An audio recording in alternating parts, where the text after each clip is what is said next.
बिस्मिल्लाहिर्रहमानिर्रहीम। अस्सलाम वालेकुम। कैसी है मैं यूट्यूब फैमिली, उम्मीद करती हूँ सब ठीक होंगे, खुश रहें, आबाद रहें, आमीन सुम्मा आमीन। इधर मैंने किचन की डीप क्लीनिंग स्टार्ट कर दी थी। मैंने सोचा आगे ठंड ज़्यादा स्टार्ट हो जानी है, बच्चे छोटे हैं, चलो लगे हाथ अब ये काम भी हो जाए। तो छोटी बेटी को सुला के मैंने फिर अपनी बड़ी बेटी के साथ उसकी हेल्प के साथ सारा काम स्टार्ट किया। और सबको पता है कि डीप क्लीनिंग में टाइम भी ज़्यादा लगता है और साथ किसी की हेल्प की भी ज़रूरत होती है, लेकिन शुक्र अल्लाह का बेटी ने मेरी साथ काफ़ी हेल्प की। और इधर सारा कुछ उठा उठा के सामान अंदर ऐसे रख रहे थे कि आगे ठंड ज़्यादा हो जानी है। फिर जिन मदर्स के छोटे बच्चे होते हैं वो ठंड में पानी में काम नहीं कर सकते, इससे बच्चों को भी असर होता है, बच्चे भी बीमार हो जाते हैं, मदर्स भी बीमार हो जाती हैं। इसलिए मैंने सोचा पहले ही मैं ना ये काम ख़त्म कर देती हूँ। तो इसमें काफ़ी टाइम लग गया था, 3-4 घंटे ऑलमोस्ट लग ही गए थे।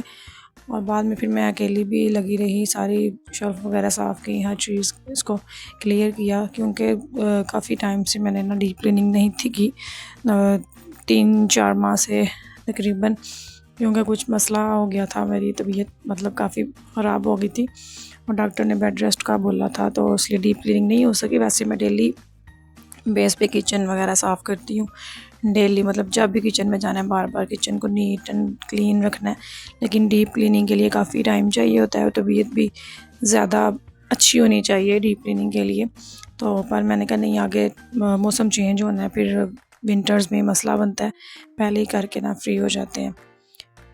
और आप लोग भी कमेंट में बताइएगा किस किस ने विंटर्स आने से पहले ही क्लीनिंग कर ली कि नहीं की। इधर मैंने फ्रिज भी साफ़ कर ली थी, लेकिन वीडियो प्रॉपर नहीं बनाई जा सकती क्योंकि बेटी छोटी है, वो उठ जाती है दरमियान में, तंग करती है, या मतलब मुझे ही आगे पीछे होना पड़ता है। आजकल इतने दिन शॉर्ट हो गए हुए हैं कि पता नहीं चलता कैसे सुबह होती है फिर रात हो जाती है।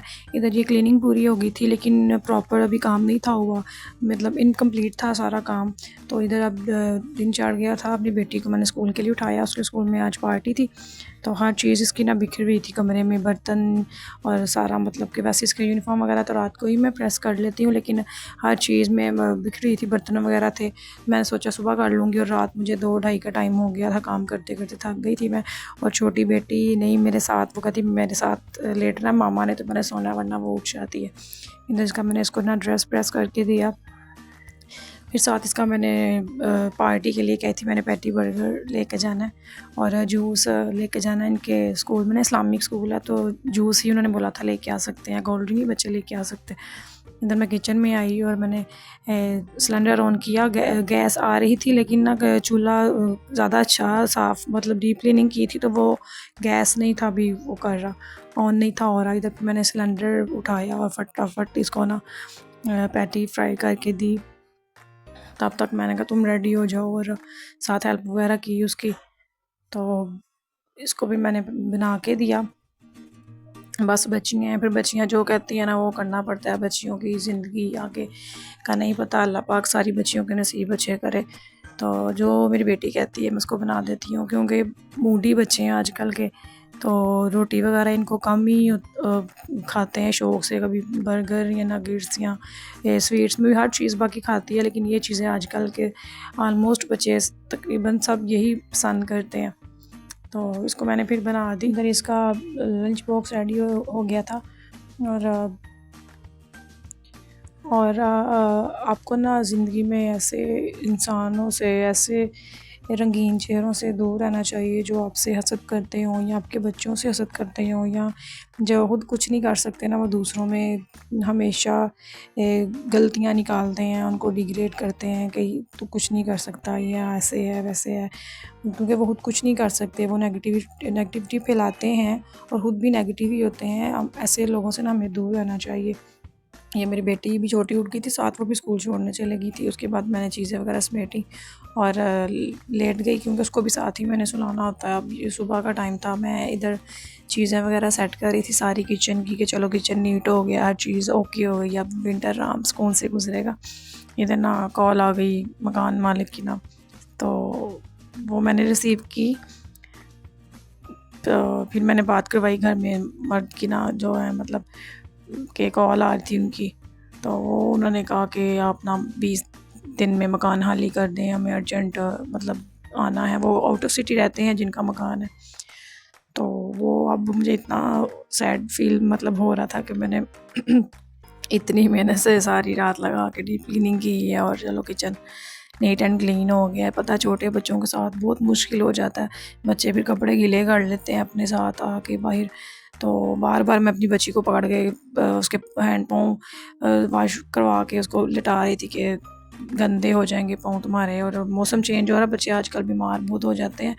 और बेटी मेरी सुबह गई है, मतलब खांसी वगैरह कर रही थी, मैं कहा चलो कोई नहीं अभी स्टार्ट है इसलिए सही हो जाएगी, लेकिन वापस आई है बुखार से तप रही थी स्कूल से जब उसको लेके आए हैं ना। फीवर उसको फुल तेज़ हुआ था और वॉमिट कर रही थी, कहती मैंने कुछ खाया भी नहीं। तो पता नहीं ये मौसम अचानक चेंज हुआ है या हो रहा है, तो मेरे बच्चे वैसे ही बहुत जल्दी बीमार हो जाते हैं, इनको बहुत जल्दी नज़र लग जाती है। मैं बच्चों के स्टेटस वगैरह भी मतलब नहीं लगाती, टिकटॉक पे भी अकाउंट है मेरे, इंस्टा पे भी, लेकिन पहले लगाती थी, लेकिन अब मैंने खुद से नोट किया है और मुझे खुद पता है कि कुछ लोग हैं जो नज़र रखते हैं, गंदी नज़रें रखते हैं दूसरों की ज़िंदगी में, कि वो क्या कर रहे हैं, क्या खा रहे हैं, किधर आ रहे हैं, किधर जा रहे हैं।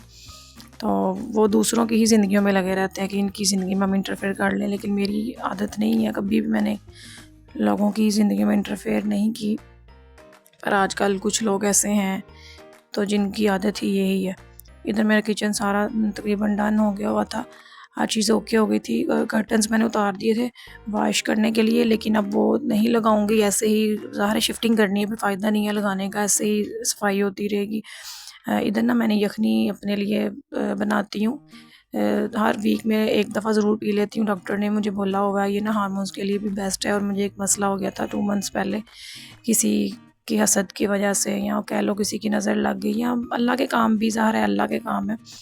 तो वो बस मुझे डॉक्टर ने बोला था कि आपने ना 2 साल पूरे ये यखनी नहीं छोड़नी है, आपने ये इसको अपनी रूटीन में लेके आना है।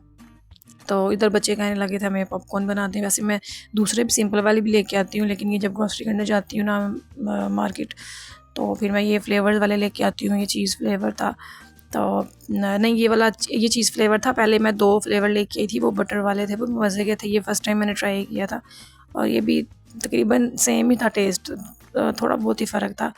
तो लेकिन मज़े के थे, बच्चों को पसंद है ये, तो फिर मैं ले आती हूँ, क्योंकि बाहर से आजकल के हालात नहीं हैं कि बच्चों को 10 सस्त वाले पापड़ और ये मंगवा के दें। आजकल नेट पे देख लो, कभी कोई चीज़ पापड़ में से निकल रही है, कभी कोई स्नैक्स में से, कभी किसी और चीज़ में से, कभी जूस वगैरह में से। तो मेरी कोशिश यही होती है बच्चों को डेली मैं घर पे ना इनको कभी स्नैक्स वगैरह बना दिए, इनके जो पापड़ कच्चे पापड़ जो होते हैं वो भी मैं ले आती हूँ, वो भी घर में ही बच्चों को बना के देती हूँ। और ये पॉपकॉर्न्स वगैरह और नूडल्स भी मैंने वैसे काफ़ी कम कर दी हैं, लेकिन बेटी मेरी बड़ी जो सी है उसको बहुत पसंद है, स्कूल में अक्सर वो तंग करती है मैंने यही लेके जाने हैं। लेकिन मेरी बड़ी कोशिश होती है कि मैं इसको ना दूँ, कि चलो फ्रेश खा लो, लेकिन स्कूल में पता है वो नहीं ठीक रहते, वो ठंडे होके ना हाथ थोड़े से हो जाते हैं। इधर पॉपकॉर्न बन रहे थे और मेरी बेटियाँ पास ही खड़े होकर देख रही थी कि हमने देखना है कैसे आवाज़ आती है इसकी, और सारे बच्चों को शौक होता है ये देखने का। तो इधर साथ-साथ मैं यखनी रेडी कर रही थी। आप लोग भी इसको, जो हाउसवाइफ्स हैं, जो प्रेगनेंसी में भी इसको लेडीज़ पी सकती हैं, और उसके बाद जिनको हार्मोन्स का या कोई इशू ऐसा ये वाला होता है ना, ये भी यखनी रूटीन में लेके आएँ, क्योंकि ये मेरी सेकंड बेटी जो हुई है, माशाल्लाह से अब ये 2 साल का इसने हो जाना है नवंबर में। तो उसके बाद मसला मुझे काफ़ी ज़्यादा हो गया था हार्मोन्स का, तो डिसबैलेंस हो गए थे, तो काफ़ी ज़्यादा मेडिसिन वगैरह यूज़ की थी। तकरीबन 1 साल मैंने मेडिसिन यूज़ की है, पर कोई फ़र्क नहीं था। फिर मुझे किसी ने बोला था कि आप यखनी पिएँ, इसमें ताकत वगैरह होती है और ये काफ़ी मतलब हेल्दी होती है, ये आप पियो, इससे ठीक होगा। मैंने कहा चलो ये भी ट्राई कर लेते हैं, लेकिन वही हुआ, जब मैंने यखनी को अपनी रूटीन में मतलब लेके आई ना, तो शुक्र अल्हम्दुलिल्लाह कि मेरा वो मसला ठीक हो गया। उसके बाद तो अब रिसेंटली कोई एक दोबारा मसला बन गया था, पर शुक्र अल्लाह पाक का, अल्लाह ने नई ज़िंदगी दी है अपनी बेटियों के लिए। अल्लाह पाक ऐसे ही सब की माँओं को बच्चों के सरों पे सलामत रखें, क्योंकि माँ जो होती है ना, माँ की कमी कोई पूरी नहीं कर सकता। इधर बस असर का टाइम हो गया था, मैंने नमाज़ पढ़ी, अल्लाह ताला का शुक्र अदा किया। आप सबको वीडियो अच्छी लगी हो तो काइंडली लाइक कर दें, चैनल को सब्सक्राइब कर दें। थैंक यू, अल्लाह हाफ़िज़।